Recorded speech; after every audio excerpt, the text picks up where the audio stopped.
اہم خبر سے آپ کو اپڈیٹ کر دیں، پنجاب کے مختلف اضلاع میں سیلاب نے تباہی مچا دی ہے۔ جی ہاں، راوی، ستلج اور پنجاب کے پانی کی سطح خطرناک حد تک بلند ہو گئی ہے۔ حکام کے مطابق اب تک 28,000 افراد کو محفوظ مقامات پر منتقل کیا جا چکا ہے۔ سب سے زیادہ متاثرہ علاقے قصور، اوکھاڑا اور بہاول نگر ہیں، جہاں گھروں، فصلوں اور سڑکوں کو شدید نقصان پہنچا ہے۔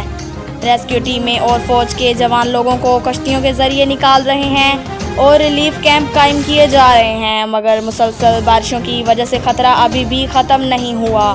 متاثرہ خاندان کھانے پینے اور ادویات کی کمی کا سامنا کر رہے ہیں۔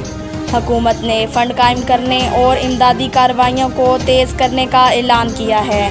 یہ تھی پنجاب سیلاب کی تازہ ترین صورتحال۔ جیسے ہی کوئی نئی خبر یا اپڈیٹ سامنے آئے گی تو آپ کو آگاہ کر دیا جائے گا۔